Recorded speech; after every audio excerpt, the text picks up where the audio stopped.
숙제 검사를 좀 해야 되겠는데요, 여러분. 내가 몇 분에게 물어봤더니 외웠냐고 하니까 지금 외우고 있는 중이래요. 그래서 아마 연말까지 외울 것 같은데 그거 안 외웠다 소리거든요. 외우셨어요? 이거? 뭔지도 모르지 지금. 천천히 쳐다보네. 이거 이 천국의 7가지 비유 쪽지 다 받으신 분 손 들어보세요. 안 받으신 분 손 들어보세요. 저 뒤에 있어요. 가져가요. 예, 기억나신가요? 순서는 필요가 없어요. 상관없어요. 순서는. 이건 순서가 안 하면 상관이 없는데 7개. 이거 안 외우면요. 신천지가 찾아옵니다. 그래가지고 똑똑하고 나 따라오시오. 그러니까 꼭 외우시기를 바라고요. 시간이 없으니까 확인을 못 하겠네요.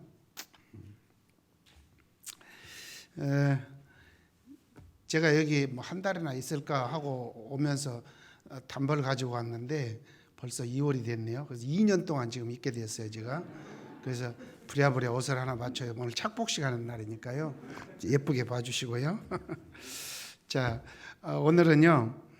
지난주에 설교문의 이 뒷부분 오늘 이 대략 이렇게 했는데 지난 주일에 시간이 많이 걸려서 생략을 하고 예수님 제자 부르신 이야기만 하고 마쳤거든요. 근데 그냥 지나갈까 하다가 이게 사실은 이 마태복음 전체의 서론이거든요. 그러나서 이건 안 하고 지나가면 안 되겠다 해서 아무리 급해도 요건 하고 지나가겠다 해서 오늘 다시 한번 말씀을 드리는데 좀 더 내용이 더 풍성해졌고 그리고 여러분들이 꼭 귀담아 들어야 될 그런 내용이라서 오늘 4장 마지막 부분 이 말씀을 드리도록 하겠습니다. 오늘 본문은요 병자를 고치시고 귀신을 몰아내시는 그런 이야기입니다. 자, 여러분 기억을 위해서 다 똑똑하시고 다 기억하실 것 같아서 자 1장부터 한번 여기까지만 4장 이제 지금 오늘 보면 4장 끝나잖아요. 그러니까 뭐 물어보려면 눈빛들이 변해요. 뭐 물어보려면 그러지 마시라고요. 그냥 편하게. 자, 여러분 기억을 위해서. 그래야 다음에 읽을 때 이종철 목사가 와갖고 전주에서 와갖고 우리에게 마태복음 가르쳐줬는데 그럼 생각이 나야 의미가 파악이 되지. 또 읽을 때 또 어렵다고 그냥 지나가면 안 되니까. 자, 1장은 뭐 했어요? 누구 족보?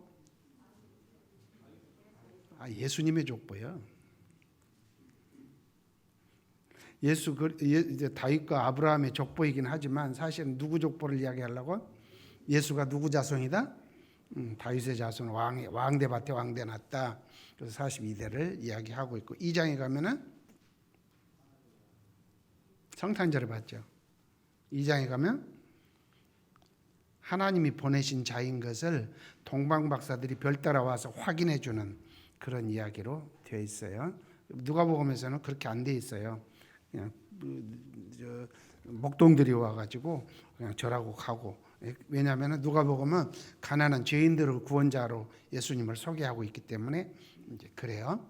근데 마태복음은 예수가 무너진 나라를 다시 이렇게 세우는 왕이심을 하늘나라 세울 왕이심을 이야기하기 때문에 2장은 그렇게 했고요. 3장에 가면 뭐가 나오죠? 세례 요한이 나옵니다. 그는 구약 성경의 마지막 선지자로서 예수님을 증거하기 위해서 이 세상에 태어난 사람이에요. 사가랴와 엘리자벳 그 나이 많아서 아기를 낳지 못할 그런 나이가 되었고 한 번도 아기 낳아보지 못한 사람인데 그를 통해서 아들을 주시고 천사가 와서 그렇게 함으로 그 세례 요한이 하는 이야기는 그냥 아무라도 하는 이야기가 아니고 하나님이 계획하신 특별한 이야기. 그래서 요한복음에서는 이렇게 증가하죠. 세례 요한이 세상 죄를 지고 가는 하나님의 어린 양을 보라 그렇게 되어 있는데 이제 여기 마태복음에서는 이제 회개하라 메시아가 왔다 천국이 시작된다 회개하라 천국이 가까이 왔다 앵기켄 이야기를 함으로 사람들이 와 그래 세례 요한을 보다가 예수님에게로 시선을 쫙 돌리게 이제 그렇게 되죠.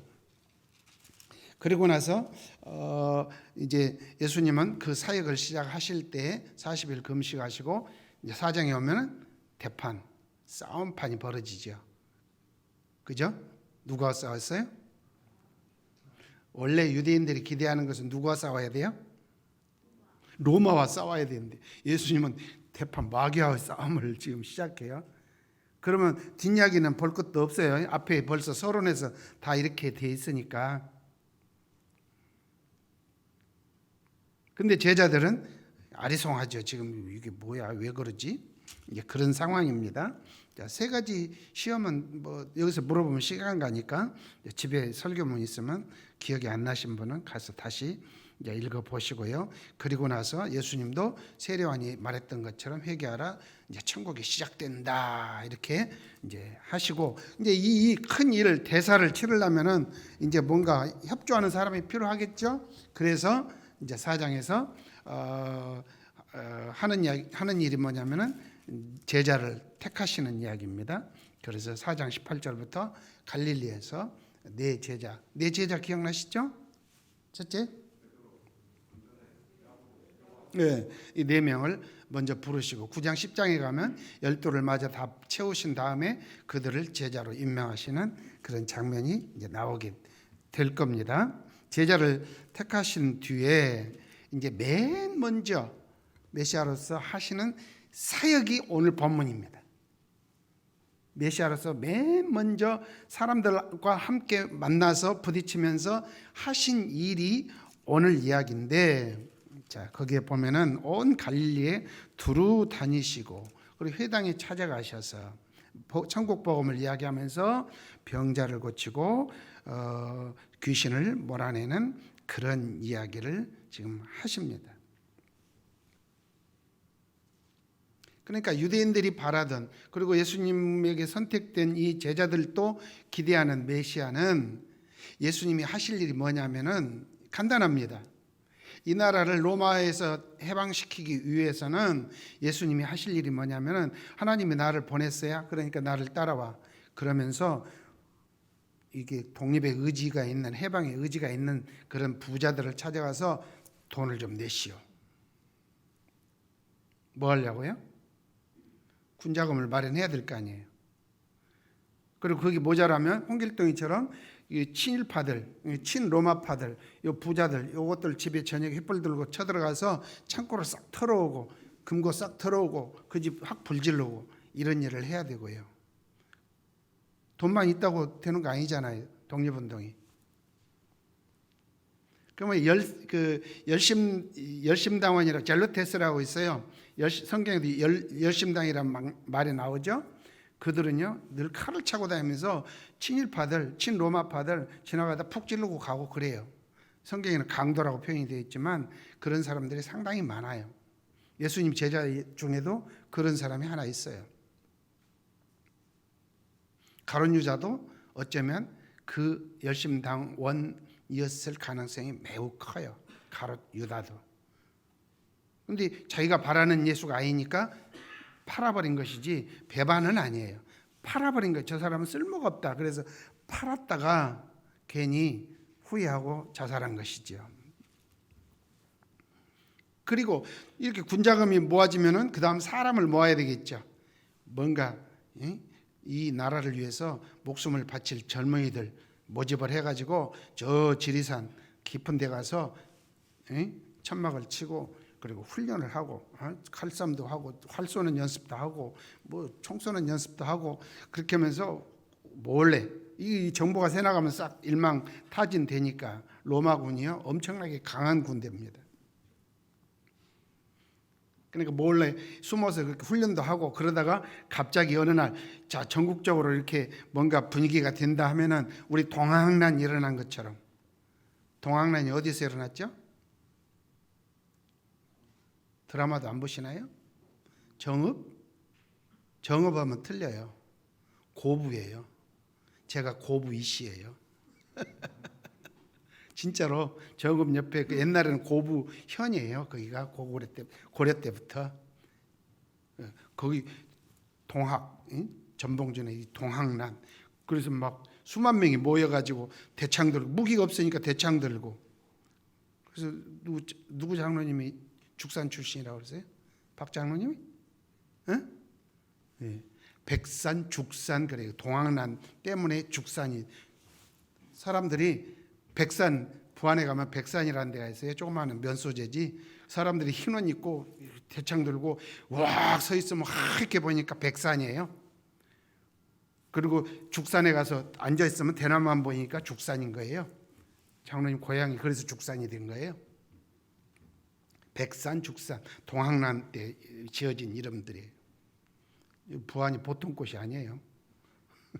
김제도 그렇고 정읍도 그렇고 그쪽에 본거지잖아요. 그렇게 예수님은 그런 일을 해야 돼요. 그러니까 맨 첫 사역이 사람들을 만나서 돈 모으고 젊은이들 찾아서 몰래 해서 훈련을 하고 이렇게 해야 메시아가 제대로 일을 하는 거예요.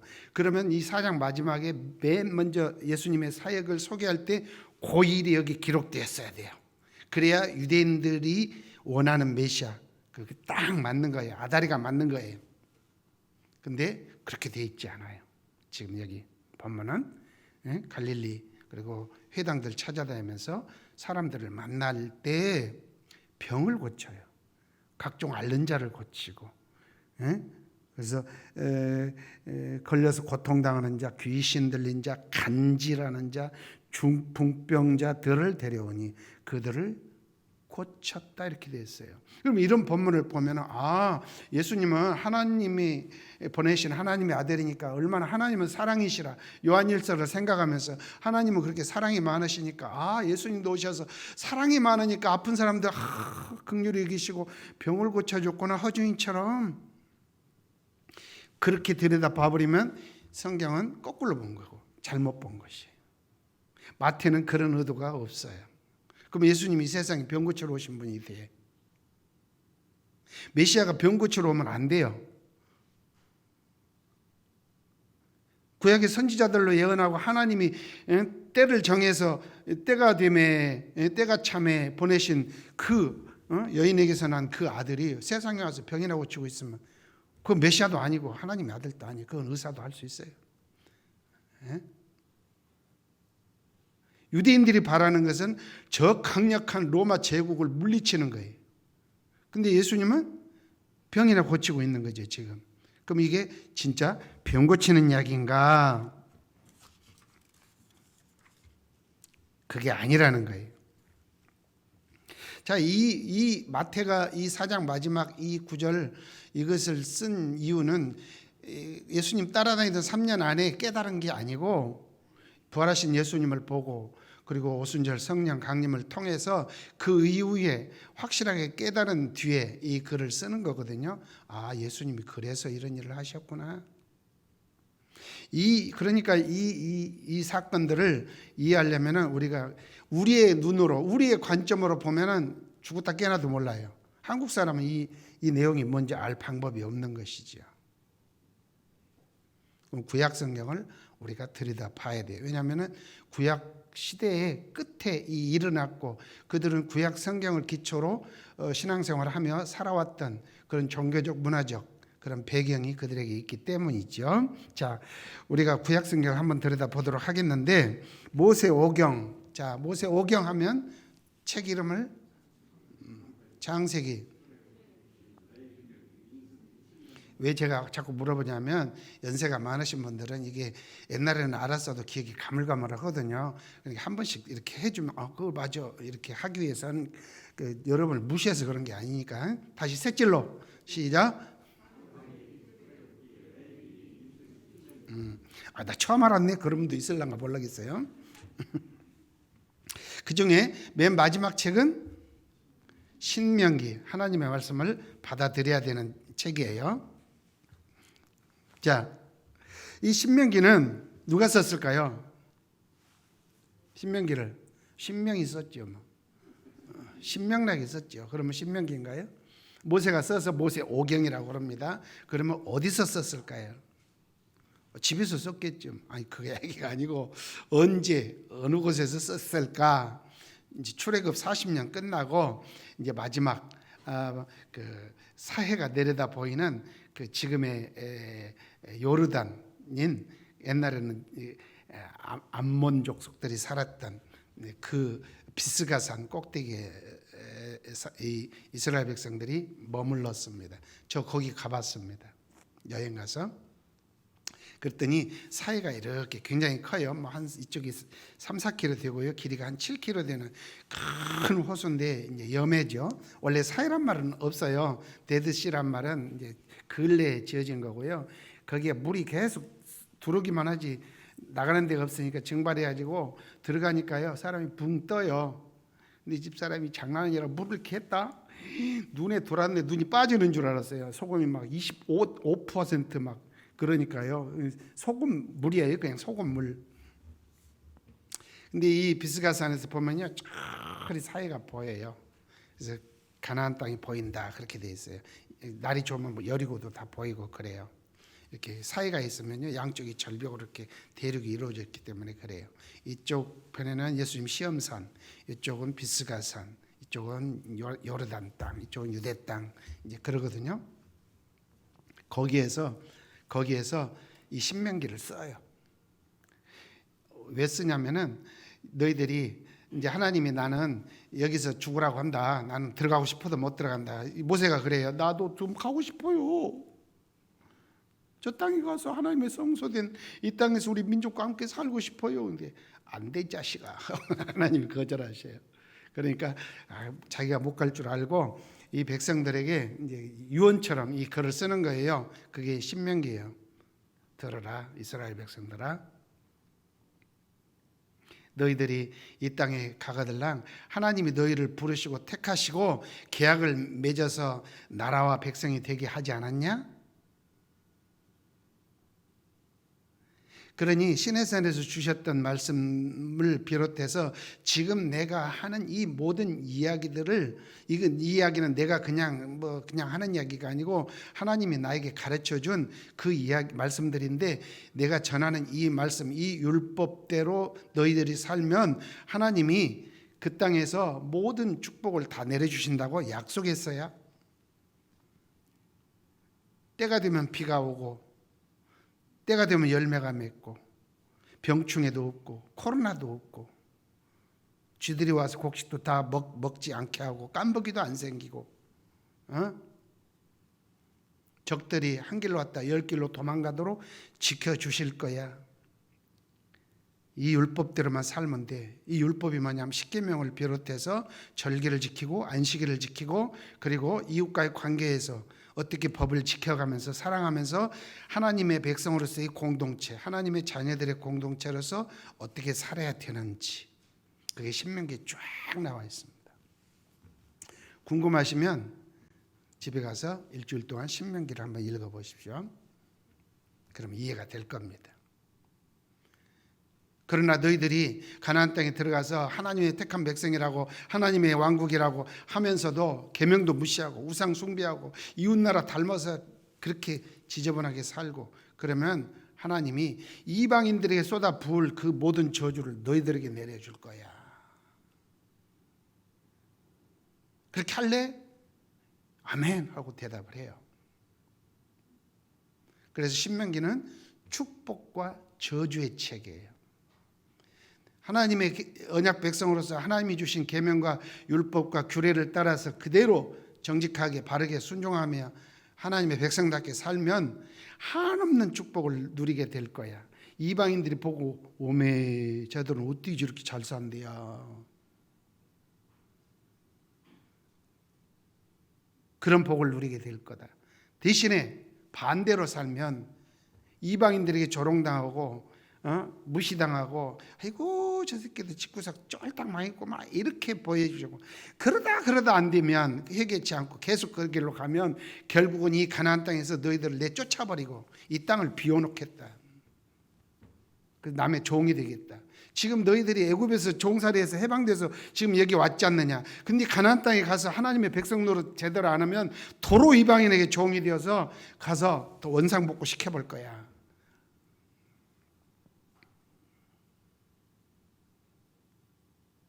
그게 어디에 있다고요? 그래서 이거를 모압 언약이라고 그래요.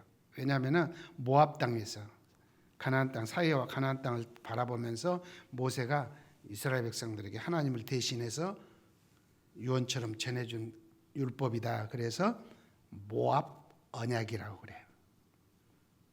시내산에서 하나님이 모세를 통해서 십계명을 내려주고 성전은 이렇게 짓고 이런 절기는 어떻게 하고 그런 것들을 조직의 법을 준 것은 시내산 언약이라고 그러는데, 지금 신명기는 모압 땅에서 이제 가나안 땅 발만 내디디면 가나안 땅이 거기서 준 이 마지막 책을 모압 언약이라고 그래요.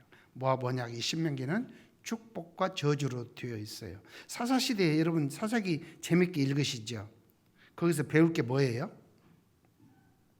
거기서 배울 수 있는 게 뭡니까? 배울 거 없어요. 못된 짓만 하다 뒤지게 얻어맞고 맨날 코피나고 이방인들이 쳐들어와서 맨날 죽이면 아이고 살려주세요. 처음부터 끝까지 그거밖에 없어요. 그럼 하나님이 살려주세요 할 때는 사사를 등용시켜서 문제 해결해 주면 그놈 갖고 목사들이 설교하기 바쁜데 그거 설교하면 안 돼요. 신명기대로 안 살아서 지질이 못 나고 두드러 맞고 하는 그것밖에 배울 게 없어요. 그러니 계명대로 살아라. 그게 배우는 거예요.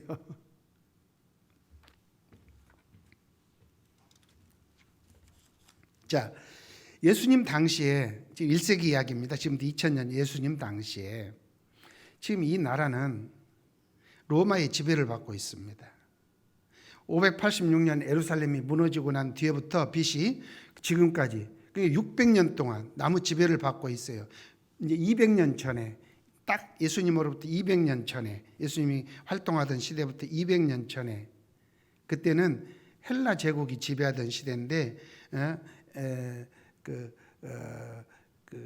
에피파네스라고 하는 사세가 지배하던 시대입니다. 그때 요한 마카비에 의해서 독립운동을 해가지고 딱 100년 동안 독립을 하고 자유롭게 산 시절이 있었어요. 근데 BC 63년에 다시 로마가 이 나라를 집어삼켜서 그래서 다시 제국의 발 아래 이제 엎드리게 되었죠.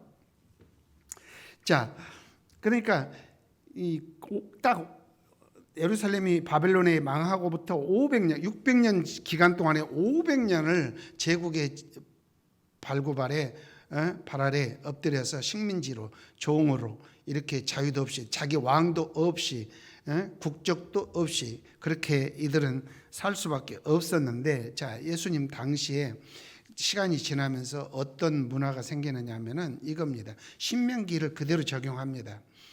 그 당시에 잘 사는 사람들이 있죠. 많이 배우고 집안 좋고 잘 사는 사람, 출세한 사람. 우리가 흔히 성경 이야기하면 서기관, 바리새인, 사두개파, 제사장 이런 그룹들, 고위직 신분들 가진 사람들. 이들은 조상 때부터 율법을 잘 지키고 하나님의 계명대로 잘 살았기 때문에 하나님으로부터 복 받아서 집안이 잘 되고 이렇게 잘 산다. 그렇게 되어 있습니다.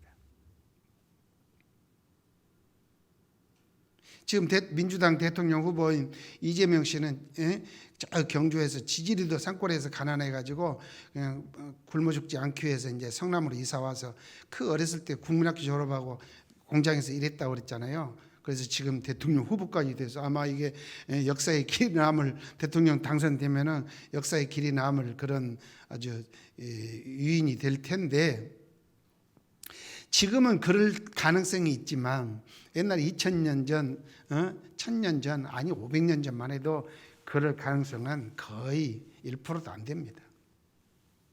그러니까 자, 예수님 당시 2000년 전에 그렇게 고위직, 잘나고 출세하고 잘 먹고 잘 사는 사람들, 많이 배운 사람들, 이런 사람들은 신명기의 법대로 잘 하나님 뜻대로 살아서 조상 대대로, 그러니까 자손들이 이런 것을 누리게 돼요.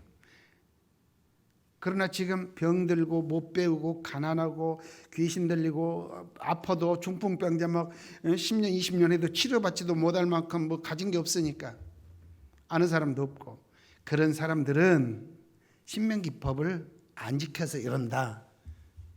이게 하나의 공식입니다. 여러분에게 해당하는 이야기 아닙니다. 이스라엘에게 해당한 구약 시대에 해당하는 이야기입니다. 그러니까 이 아픈 것도 차등이 있잖아요. 조금 아픈 사람, 심하게 아픈 사람, 막 간지러고 귀신 들리고 뭐 이런 단계가 있잖아요. 뭐 어지간치 아프면 며칠 있으면 나았으면 상관없어요. 그건 그냥 아픈 거예요. 근데 치료가 안 되는 혈루병자, 문둥병자, 한센병이라고 그러죠.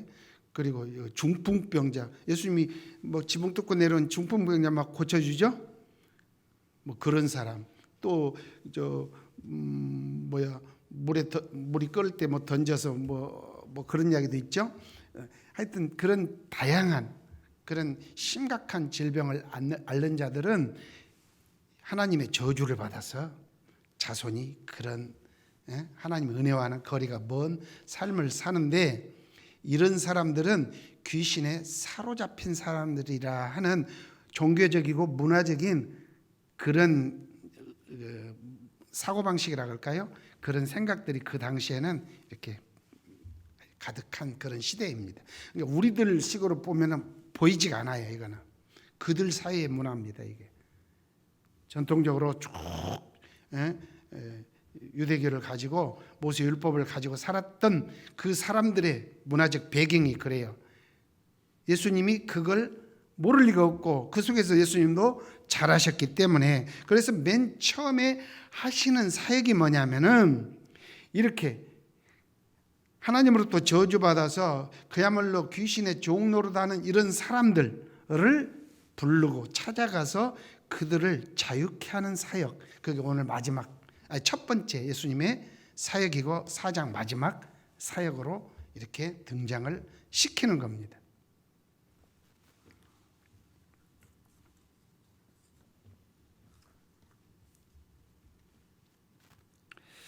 자, 아담이 우리가 창세기 이제 다음 주일 오후 예배 때 창세기 3장을 말씀드리겠는데, 미리 맛보기로 이야기한다면 창세기 3장에서 아담과 마귀와의 싸움이 있었죠. 몇 판 싸움이죠? 한 판 싸움입니다. 거기서 한 가지 가지고 시험을 하니까요. 예수님은 3판을 했지만, 자, 그 싸움이 이제 선악을 알게 하는 나무 열매를 먹을 거냐 말 거냐, 하나님이 그 규율을 정해놓고 먹지 마는 것이 내 뜻이고 먹는 것은 네 뜻이다. 이제 그거 가지고 할 거냐 말 거냐니까 알았습니다. 대답은 했지만 살살 와서 유혹하는 그것에 넘어지고 말았는데, 뱀으로 등장하는 게 사실은 그 사탄이죠. 요한계시록에서 용, 옛 뱀, 곧 사탄이 그렇게 돼 있어요. 저는 어렸을 때 그걸 누가 안 가르쳐 주니까 이 뱀이 진짜 사탄인 줄 알고 낯들고 다니면서 뱀 모가지를 치기도 하고 작살로, 그럼 집 옆에 막 꼬랑 있거든요. 잡아서 구워가지고 돼지 막 먹이면 돼지가 정신없이 먹고 그러기도 했는데, 그거 내 책임이 아니고 그거는 나를 안 가르쳐 준 전도사 목사님 책임이에요. 그거는.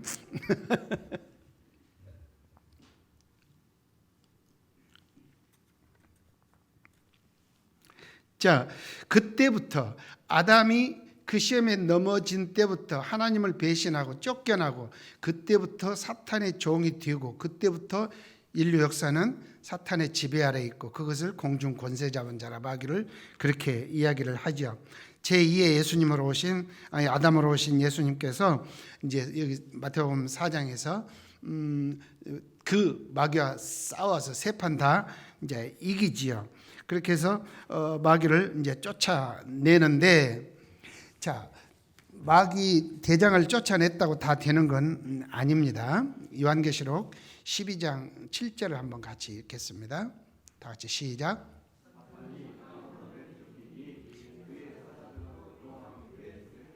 이거는 인류 역사가 시작되기 전의 이야기겠죠. 저거는 이제 이스라엘 사람들, 유대인들이 아는 그런 하나의 상식인데, 자, 하나님의 천사로 지음을 받은 그 하나가, 천사장 중에 하나가 이제 그 유대인들은 그를 루시퍼라고 그래요. 루시퍼. 근데 그가 하나님에게 뭐 반역하는 그런 일을 했나 봐요. 내가 안 봐서 이제 정확히는 알 수 없지만은 그런 것 같아요. 그러니까 너희 새끼 사라져 하고 하늘로부터 내쫓았다. 근데 그 오야붕을 내쫓을 때 그와 함께 이렇게 동조했던 쿠데타에 참여했던 그의 여기는 사자라고 되어 있는데 라이온 사자가 아니고 그 쫄따구들 그런 뜻이에요. 그에게 붙은 심부름하는 부하들 그게 사자들이에요. 그 요한계시록 12장 9절인가요? 거기에서 그렇게 이야기를 하고 있어요. 자, 예수님이 이 사탄을 쳐서 무찌르고 그를 요한계시록에서는 무적행에 감옥에 가뒀다. 그러면 이제 마귀가 조용해졌으니까 이 세상이 조용한가? 그렇지 않다는 겁니다. 그의 사자들, 그의 쫄개들, 그의 부하들은 여전히 활동하고 있다. 마치 유명한 조폭들이 누가 있나요? 양은이파가 있나요? 그러면 그놈 잡아다가 감옥에다 가뒀으면 조폭들이 없어지나요? 그래서 동네 상인들이 편하게 술집하고 할 수 있나요? 아니죠. 여전히 행동대장 그의 심부름한 애들이 가서 오야붕은 저 감옥에 있어도 그놈들이 가서 막 행패 부리고 돈 뜯어가고 뭐 그렇게 뺏어가고 그러잖아요. 그와 똑같은 이야기로 이해를 하시면 돼요. 지금 예수님이 마귀를 잡아 무적행의 감옥에다 가뒀지만 그의 쫄병들은 여전히 사람들 속에서 활동하고 있고 지금 그 쫄병들을 지금 해결하러 예수님이 현장에 가셨다. 그렇게 이해하시면 오늘 4장 마지막 이 구절이 딱 이해가 돼요. 앞에서 마귀와 싸워서 그 오야붕을 때려 부시고 긴똑강이 그리고 여전히 상인들 삥 뜯는 요것들 찾아가서 이 현장에서 그것들을 주먹으로 패대기 치는 그런 이야기다. 마태가 지금 그걸 쓰고 있다 그 말이에요. 그래서 뒤에 이제 제자들 부르시고 공생회 하실 때 뭐 병을 고치고 뭐 어디 찾아가서 귀신을 몰아내는 이야기는 이것에 계속 연장선상에서 계속 하시는 거고, 그리고 그렇게 쫓아내고 그들로부터 자유를 얻은 자들을 불러서 당신의 나라 이 천국 하늘나라로 불러들이는 그런 이야기로 마태복음이 써지고 있다. 그 증거가 또 누가복음 8장에도 있습니다. 같이 읽어볼까요? 누가복음에 보면 시작. 예수께서 네 이름이 뭐냐 물으신즉 이르되 군대라 하니 이는 많은 귀신이 들렸음이라 무적행으로 들어가라 하지 마시기를 간구하더니, 이거는 예수님이 배를 타고 갈릴리 저쪽 편으로 가셔서 거라사 지역에 가셨어요. 거기 근처에는 마을도 있지만 마을 근처에 무덤이 이렇게 있어요. 공동 무덤이. 뭐 공동 무덤은 우리는 이렇게 봉본으로 다 있지만 거기는 바위를 판 굴들로 돼 있고요. 거기 오래된 굴에는 사람이 들어가서 비도 피하고 가난한 사람 들어가 살 수도 있는 그런 이렇게 무덤인데, 거기에 어떤 미친놈이 거기 동네에서 못 살고 그 안에서 이렇게 지나면서 지나가는 사람 해코지하고 그랬던 놈이 있나 봐요. 예수님이 거기를 지나가니까 막 뛰쳐나와서 너 누구야 하면서 이제 시비를 건 거죠. 너 누구냐? 그러니까 저는 군대입니다. 군대란 말은 숫자가 많다, 그냥 아미, 그 숫자가 많다. 그래서 예수님이 그를 쫓죠. 나가라. 그러니까 저를 지금 벌써 무적행에 보내려고 그럽니까? 저 돼지떼에게 보내세요. 그러니까 돼지떼에게 들어가죠. 유대인들은 돼지 먹어요, 안 먹어요? 근데 왜 돼지떼가 있어요? 2,000마리나 거기에 가까운 곳에 로마 군단이 주둔하고 있거든요. 그쪽은 지금의 요르단 쪽인데요.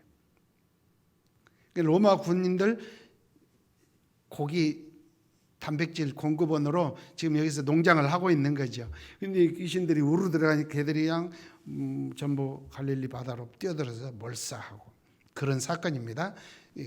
숫자가 한둘이 아니라는 이야기죠. 군대입니다.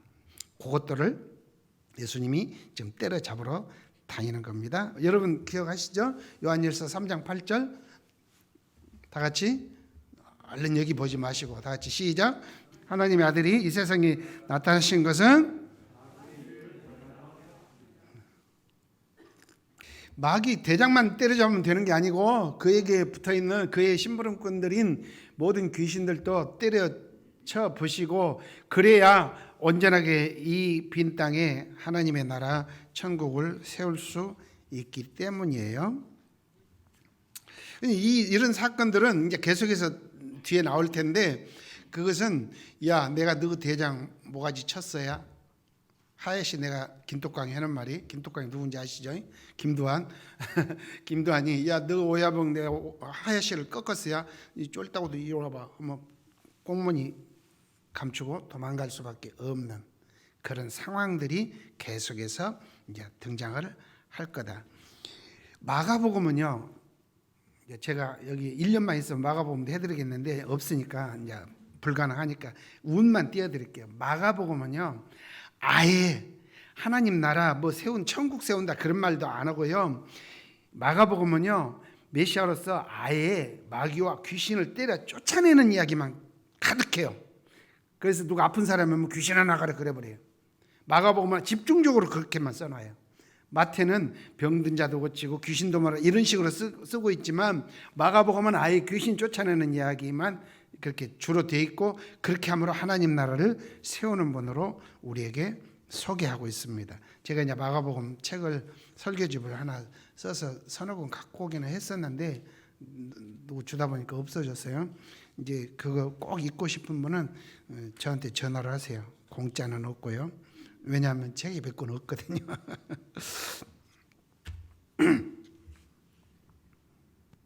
자, 오늘 병자를 고치시고 귀신을 몰아내시는 이 첫 사역을 통해서 예수님이 우리에게 하시는 말씀, 마태가 우리에게 전하고 싶은 말은 이겁니다.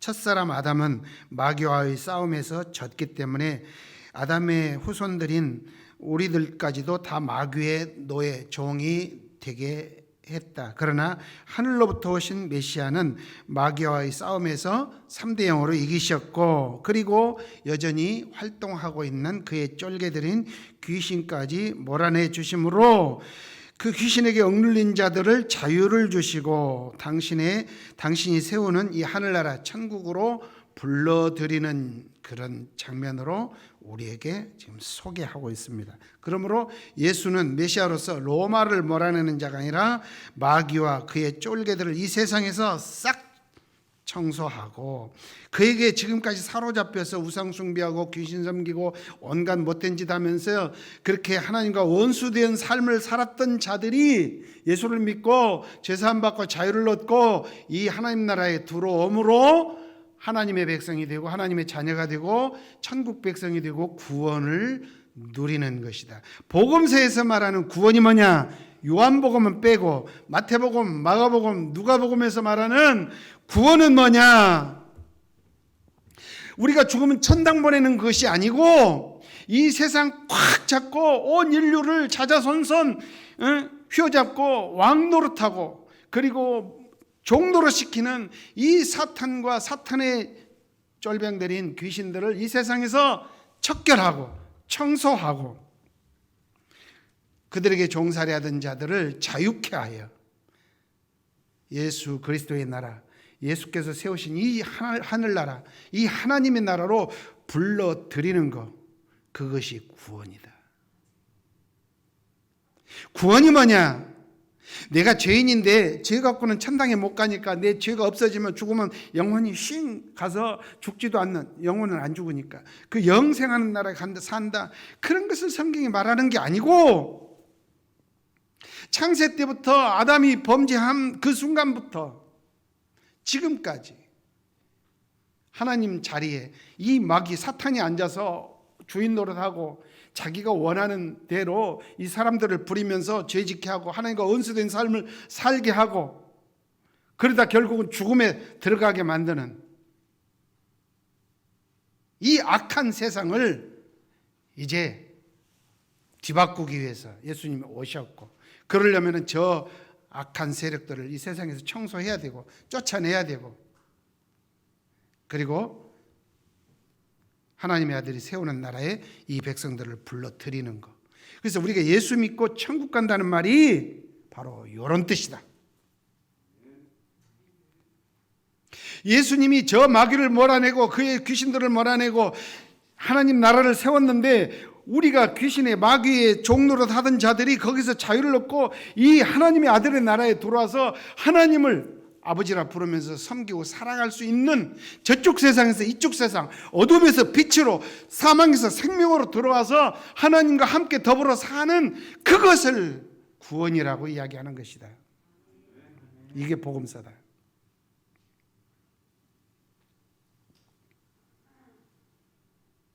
이거 여러분에게 가르쳐 드리려고 제가 여러분에게 폭탄을 던졌던 것이에요. 지금도 아리송합니까? 시간이 가면 해결되겠지만 계속 아리송하면 희망이 없습니다. 그 영혼은 죽은 사람입니다. 그리스도의 영이 없으면 그리스도의 사람이 아닙니다. 그리스도의 말씀을 전해주는데도 안 바뀌면 그에게는 그리스도의 영이 없는 것입니다.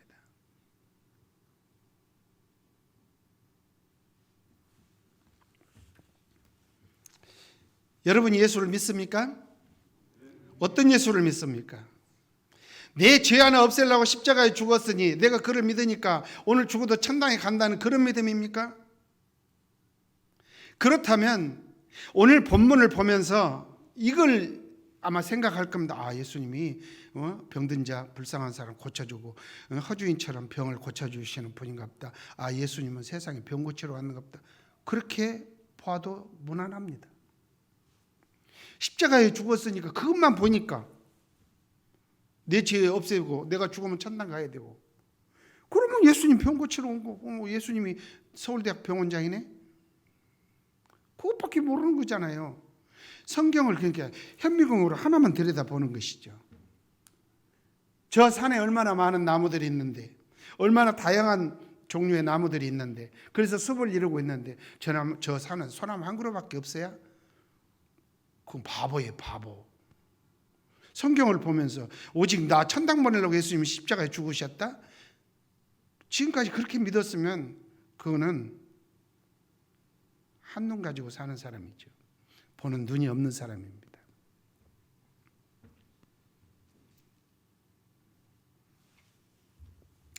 여러분이 이제는 믿음의 내용을 바꾸십시오. 내가 예수를 믿는다는 것은 하나님이 구약에 약속한 대로 메시아로 아들을 보내셨고 그는 이 세상에 와서 병이나 고치고 귀신 우리를 위해서 십자가에 죽고 그런 단순한 분이 아니시다. 이 세상 역사를 휘어잡고 있는 마귀를 몰아내고 그의 쫄따구들도 다 처치하고 그에게 종로라든 불쌍한 이 죄인들을 불러서 자유케 해서 당신의 나라로 불러서 하나님의 친백성 삼아 영생하는 백성으로 만들어주시는 분, 그게 하늘나라이고 우리가 믿음으로 그 나라에 들어가는 것이다. 이것이 믿음이다. 그러니까 이미 구원은 현재적인 거예요. 이미 예수를 믿고 저 어둠의 나라, 사탄의 나라에서 생명의 나라, 하나님의 아들의 나라, 그리스도의 나라, 이 하늘나라로 들어왔으면 이미 구원 받은 거예요. 구원은 나중에 받는 게 아니고, 그러면 나중에 어떻게 되는데요? 그게 겨자씨 비유예요. 이미와 아직. 애굽에서 이스라엘 백성들이 바로가 항복하고 나가 좀 제발 좀 나가. 그래서 그냥 갈 수는 없잖아. 네 목걸이 금리빨 빼주고 뭐 다 송아지 쪽 해가지고 바리바리 싸들고 나왔잖아요. 그러면 이미 바로에게서 해방되었으니까 자유죠. 이제 바로가 더 이상 어떻게 못해요. 홍해에서 다 빠져 죽었으니까.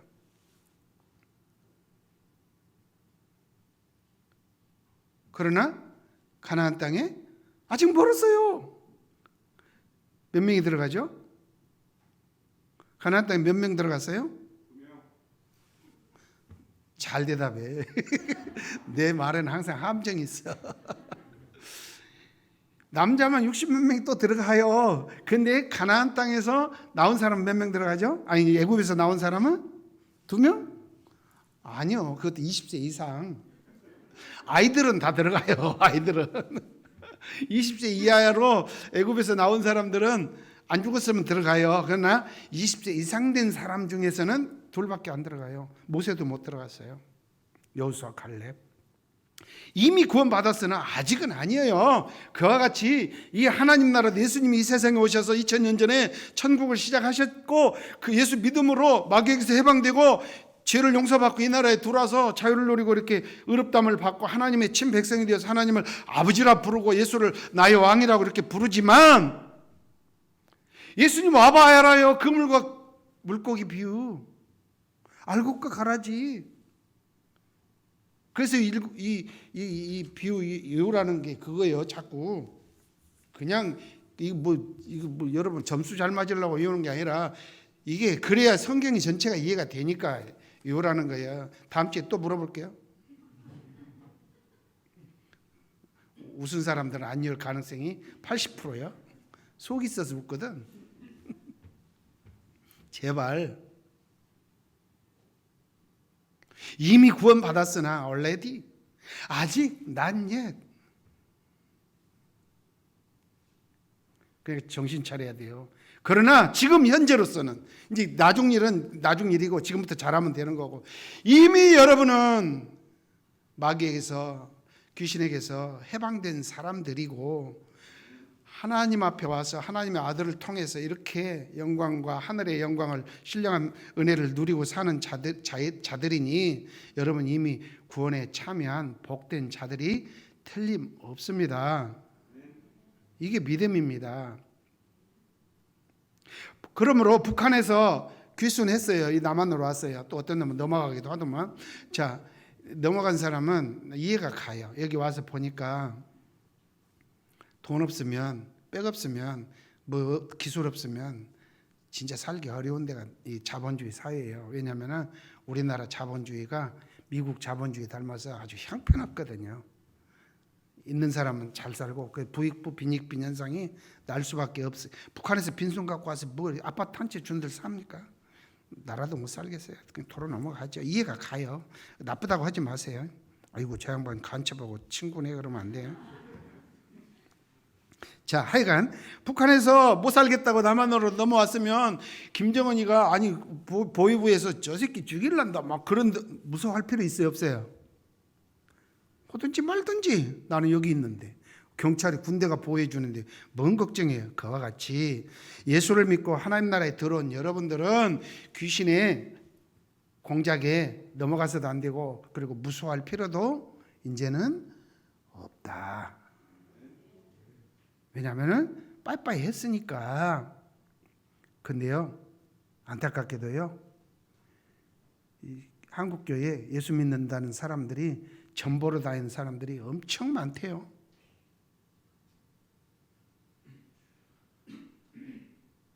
한번 손 들어보세요. 나 가끔 토종비길도 보고 점도 치러 간디요. 손 들어보세요. 없어요? 평화의 동산입니다. 귀신에게 무서운 거예요.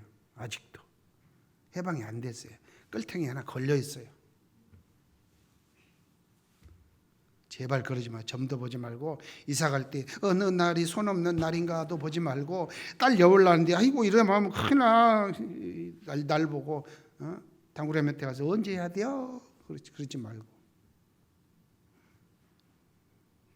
집을 짓는데 문을 동쪽으로 내야 돼? 서쪽으로 내야 돼? 그 짓거리도 하지 말고. 복권을 샀는데 하나님 꼭 당첨되게 해주세요. 그런 짓도 하지 말고 그냥 샀으면 호주머니에다 가만히 갖고 있다가 마치보고 없으면 버리면 돼. 근데 하나님 꼭 하나님 시험하지 말고 다 귀신의 작동하는 거예요. 그런 것들이. 여러분은 이미 믿음으로 천국에 들어와 구원을 누리는 복된 사람들입니다. 말씀을 붙들고 정신을 차리기만 하면요 마귀가 여러분 절대 건드리지 못합니다. 그러나 말씀 붙들고 있지 못하고 기도하지 않고 깨어있지 못하면요 살가만히 뒤로 와서 깔짝깔짝 옷자락을 건듭니다. 그러다가 홀라당 넘어가는데 이단에게도 넘어가고 다시 믿음 버리기도 하고 별 사람 다 있습니다. 정신 차리십시오. 깨어 있으십시오. 에베소서에서 말하는 것처럼 전신갑주를 입고 정신 바짝 차리고 오기만 해 그냥 나 뒷발로 올려차게 해보려니까 하고 싸울 수 있는 태세를 항상 갖춰야 돼요. 여러분 속에는요 부활하신 예수의 영이 내주에 계시고 그 성령께서 가르쳐 주시는 그 진리를 붙들고 있으면요 절대로 귀신이 건들지도 못하고 귀신의 종이 되지 않습니다. 새해에는 마귀에게서 해방된 자유인으로서 그리고 예수 그리스도의 종으로서 더 복되게 아름답게 살아갈 수 있는 여러분들이 되시기를 바랍니다. 기도하겠습니다.